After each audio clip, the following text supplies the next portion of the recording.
মাইনৈ শ্ৰেণীৰ সমূহ দৰ্শকক আমি স্বাগতম জনাইছোঁ। আজি এক বিশেষ বিষয় লৈ আমি আহিছোঁ কৃষক মুক্তি সংগ্ৰাম সমিতিৰ সভাপতি ভাস্কুতি শইকীয়াৰ কাষলৈ। কেবিনেটে যি অধ্যাদেশ জাৰি কৰিছে, ভূমি সম্পৰ্কীয় যি অধ্যাদেশ জাৰি কৰিছে, ইতিমধ্যে সেই অধ্যাদেশক লৈ বহু বিতৰ্ক হৈছে। কৃষক মুক্তি সংগ্ৰাম সমিতিয়ে দীৰ্ঘদিন ধৰি ভূমি সম্পৰ্কীয় গোটেই আন্দোলন চলাই গৈছিলে আৰু ভূমিৰ যিসমূহ খিলঞ্জীয়া লোকসকলক ভূমি পট্টাৰ আন্দোলন দীৰ্ঘদিন ধৰি চলাই গৈছিলে। ইতিমধ্যে এই যি অধ্যাদেশ জাৰি কৰিছে, এই অধ্যাদেশত কৃষক মুক্তিৰ বক্তব্য কি হ'ব? কৃষক মুক্তিৰ আমি সভাপতি ভাস্কুতি শইকীয়া আমাৰ লগত আছে। ভাস্কুতি শইকীয়াৰ পৰা আমি জানিব বিচাৰিম যে কেবিনেটে যি সিদ্ধান্ত গ্ৰহণ কৰিছে, অধ্যাদেশ ইতিমধ্যে জাৰি কৰিছে, আৰু এই অধ্যাদেশত কৈছে যে যিকোনো কৃষি কাৰ্যৰ ভূমি অকৃষি কাৰ্যত ব্যৱহৃত হ'ব। উদ্যোগ নীতিৰ যিসমূহ বিষয় আনিছে, কি ক'ব এই সময়ত কৃষক মুক্তি সংগ্ৰাম সমিতিয়ে? সৰ্বানন্দ সোণোৱাল চৰকাৰে শেহতীয়াকৈ যিখন অধ্যাদেশ আনিছে, এই অধ্যাদেশখন এখন জাতিধ্বংসী আৰু অসম বিৰোধী অধ্যাদেশ। আমি কৃষক মুক্তি সংগ্ৰাম সমিতি অতি স্পষ্টভাৱে ক'ব বিচাৰোঁ যে সৰ্বানন্দ সোণোৱাল চৰকাৰে এতিয়ালৈকে লোৱা আটাইতকৈ ডাঙৰ অসম বিৰোধী সিদ্ধান্তটোৱে হৈছে এই অধ্যাদেশখন। এই অধ্যাদেশখন জাৰি কৰাৰ ফলত আমাৰ বোপা ককাৰ দিনৰ আমাৰ কৃষিৰ ভূমি এতিয়া বহিৰাগত বনিয়াৰ হাতলৈ গুচি যাব।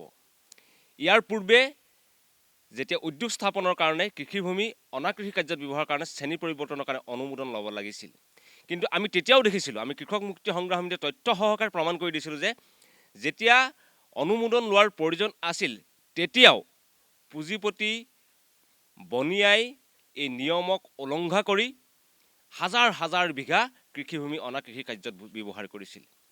সুৰেশ কুমাৰ পিঠানী, কৈলাশ লোহিয়া, বজৰং লোহিয়া, ৰাম অৱতাৰ ভোৰাকীয়া, চাচৰীয়া, জৈন আগৰৱালাৰ দৰে বহু বনিয়াই অসমৰ কৃষিভূমি হস্তগত কৰি লৈ গৈছিল।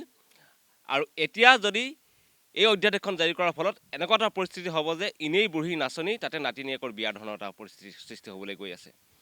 এইসকল বনিয়ে যেতিয়া নিয়ম আছিল, তেতিয়াই সেই নিয়ম উলংঘা কৰি হাজাৰ হাজাৰ বিঘা কৃষিভূমি হস্তগত কৰিছিল। আৰু এতিয়া যদি নিয়ম যদি কোনো ধৰণৰ অনুমোদনেই ল'ব নালাগে, তেনেহ'লে কি অৱস্থা হ'বলৈ গৈ আছে আমি সকলোৱে এতিয়াই বুজি চোৱা উচিত, নহ'লে পিছত আমি আৰু হামৰাও কৰি থাকি লাভ নাই। আমি কেইটামান কথা স্পষ্টভাৱে ক'ব বিচাৰিছোঁ যে অধ্যাদেশ জাৰি হ'লে এক নম্বৰ কথাটো হ'ল যে অসমৰ কৃষিভূমি অনা অসমীয়া বহিৰাগত বনিয়াৰ হাতলৈ গুচি যাব। তাৰ ফলত কৃষিভূমি ব্যাপক ৰূপত সংকুচিত হ'ব আৰু যাৰ ফল উত্তৰসূৰী প্ৰজন্মই ভালদৰে ভুগিব। ২ নম্বৰ কথাটো হৈছে যে চন্দ্ৰমোহন পাটোৱাৰী আৰু সৰ্বানন্দ সোণোৱাল ডাঙৰীয়া বা সোণোৱাল চৰকাৰে এনেকুৱা ধৰণৰ এটা ছবি দিব বিচাৰিছে যাতে উদ্যোগ স্থাপন হ'লে তাতে অসমৰ যুৱক যুৱতীয়ে তাতে চাকৰি পাব, উদ্যোগ স্থাপন নহ'লে কেনেকৈ বিকাশ হ'ব, তেনেকুৱা ধৰণৰ এটা ছবি দিব বিচাৰিছে।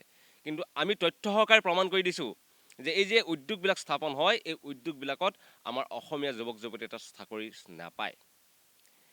টপ চেম, ষ্টাৰ চিমেণ্টৰ দৰে বৃহৎ চিমেণ্ট কোম্পানীটো ১০০ৰ পৰা খুব বেছি ৭০-৮০জন মানুহে চাকৰি লাভ কৰে, আৰু যিসকলৰ চাকৰিৰ কোনো নিৰাপত্তা নাই। গতিকে আমাৰ স্পষ্ট কথা যে এইধৰণে চাকৰিৰ প্ৰলোভন দেখুৱাই, চাকৰিৰ সপোন দেখুৱাই এইদৰে কৃষিভূমি অনাকৃষি কাৰ্যত ব্যৱহাৰ কৰিবলৈ কোনো পধ্যে দিয়া নহ'ব। আৰু যিবিলাক অসমত উদ্যোগ স্থাপন হৈছে, সেই উদ্যোগবিলাকৰ ৩ নম্বৰ কথাটো হৈছে তাত অসমৰ আমাৰ থলুৱা কৃষিজাত সম্পদৰ লগত তাৰ কোনো সম্পৰ্ক নাই। এইবিলাক হ'ব সম্পূৰ্ণৰূপে প্ৰদূষণ সৃষ্টিকাৰী উদ্যোগ।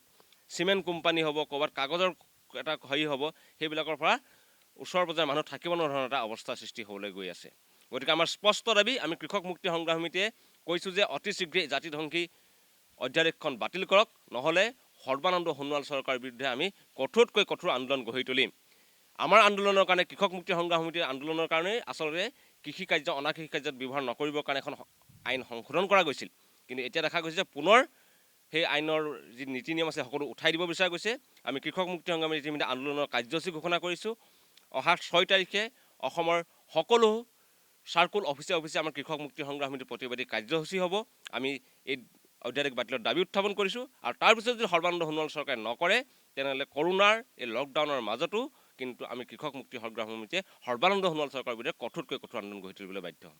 ইতিমধ্যে বিজেপি চৰকাৰে জাতি মাতি ভেটিৰ শ্লোগান দিছিলে আৰু কালি ইতিমধ্যে কা আনিলে তাৰপিছত বিভিন্ন ধৰণৰ জাতি বিৰোধী কিছুমান সিদ্ধান্ত গ্ৰহণ কৰি আছে আৰু ইতিমধ্যে যিখন অধ্যাদেশ জাৰি কৰিছে কালি চন্দ্ৰমোহন পাটোৱাৰীয়ে সংবাদমেলত কৈছে যে কোনো খিলঞ্জীয়া লোকৰ ভূমি আচলতে বৃহৎ উদ্যোগপতিৰ হাতলৈ নাযায়।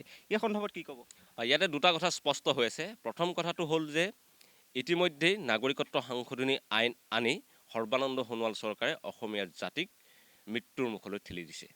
আৰু আমি দেখা পাইছোঁ যে নতুন যি অধ্যাদেশ জাৰি কৰিছে এই অধ্যাদেশৰ জৰিয়তে আমাৰ অসমীয়াৰ বাপতি সাহোন মাটিখিনিও বহিৰাগত বনিৰ হাতত তুলি দিয়াৰ ব্যৱস্থা কৰিছে। গতিকে স্পষ্ট কথা, যি জাতি মাটি ভেটি ৰক্ষাৰ শ্লোগানে সৰ্বানন্দ সোণোৱাল চৰকাৰে দিছপুৰ শাসনলৈ আহিছিল, সেই জাতি মাটি ভেটি ৰক্ষাৰ নহয়, এতিয়া জাতি মাটি ভেটি বিক্ৰীৰ কাৰণেহে সৰ্বানন্দ সোণোৱাল চৰকাৰে কাম কৰি আছে। আৰু কালি চন্দ্ৰমোহন পাটোৱাৰীয়ে পুনৰ এক মিথ্যাচাৰ আশ্ৰয় লৈছে সংবাদমেলত। তেখেতে কৈছে যে ইয়াত খিলঞ্জীয়াৰ ভূমি সুৰক্ষিত থাকিব, কিন্তু অধ্যাদেশখনত তেনেকুৱা কোনো কথা নাই। অধ্যাদেশখনত কেৱল এটাই কথা আছে যে কৃষিভূমি অনাকৃষি কাৰ্যত ব্যৱহাৰ কৰিব পাৰিব, তাৰ কাৰণে কোনো ধৰণৰ যাৱতীয় অনুমোদন লোৱাৰ প্ৰয়োজন নাথাকিব। গতিকে চন্দ্ৰমোহন পাটোৱাৰীৰ মুখৰ কথাত অসমবাসী ভুল যোৱাৰ কোনো কথা নাই। আমি কৃষক মুক্তি সংগঠনে ভুল নাযাওঁ।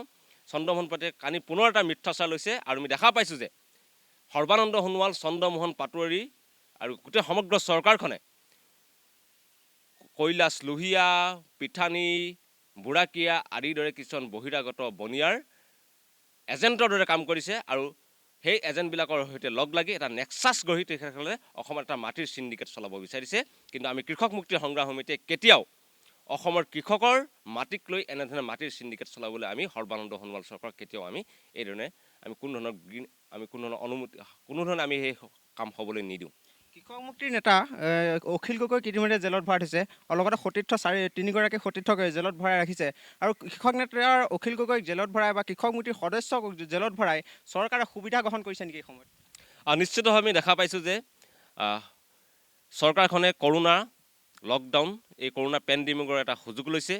আৰু ২ নম্বৰতে কৃষক মুক্তি সংগ্ৰাম সমিতিৰ নেতা অখিল গগৈ তেখেতসকলে দীৰ্ঘদিন ধৰি ভুৱা গোচৰত কাৰাৰুদ্ধ কৰি থাকিছে। আৰু অখিল গগৈ কাৰাগাৰত থকা সময়তে তেখেতসকলে ইখনৰ পিছত সিখন টোলগেট খুলিছে। এতিয়া অসমৰ খেতিয়কৰ মাটি বহিৰাগত বনিৰ হাতত তুলি দিয়াৰ ব্যৱস্থা কৰিছে। অখিল গগৈ জেলত থাকোঁতে দিহিং পাটকাইত কয়লাৰ মুক্ত খননৰ অনুমতি দিছে। অখিল গগৈ জেলত থাকোঁতে তেখেতসকলে ডিব্ৰু চৈখোৱাৰ ভিতৰত তৈল খননৰ অনুমতি দিছে। অখিল গগৈ কাৰাবন্দী কৰি থাকোঁতেই তেখেতসকলে NSPCৰ নামনি শুৱনিৰ বান্ধৰ কাম দুৰন্ত গতিত আগবঢ়াবলৈ চেষ্টা চলাইছে। গতিকে অখিল গগৈ কাৰাবন্দী কৰি ৰাখি তেখেতে এটাৰ পিছত এটাকৈ অসম বিৰোধী কাৰ্যকলাপ চলাই যাব বিচাৰিছে। কিন্তু আমি স্পষ্ট কৰি দিব বিচাৰিছে এই ধৰণে আৰু সৰ্বানন্দ সোণোৱাল চৰকাৰে কেতিয়াও অসম বিৰোধী কাৰ্য চলাইছে বুলি আমি কেতিয়াও আৰু আমি নিদিওঁ। আমি কৰোণাৰ পেণ্ডেমিকৰ মাজতো আমি আন্দোলনৰ কাৰ্যসূচী ল'বলৈ বাধ্য। ইতিমধ্যে কৃষক মুক্তি সংগ্ৰাম সমিতিয়ে কৈছে যে তেখেতলোকে কৰোণাৰ যি এই লকডাউন সময়ত এই লকডাউন উঠাই লোৱাৰ পাছতো বা লকডাউন চলি থকাৰ মাজতেই তেখেতলোকে সামাজিক ব্যৱধান মানি আন্দোলন চলাই যাব আৰু এই যি অধ্যাদেশ এই অধ্যাদেশ বাতিল কৰিবলৈ তেখেতলোকে চৰকাৰৰ ওচৰত দাবী জনাব। কেমেৰা পাৰ্চন অজয়ৰ সৈতে মই Narayan Saikia, my news any.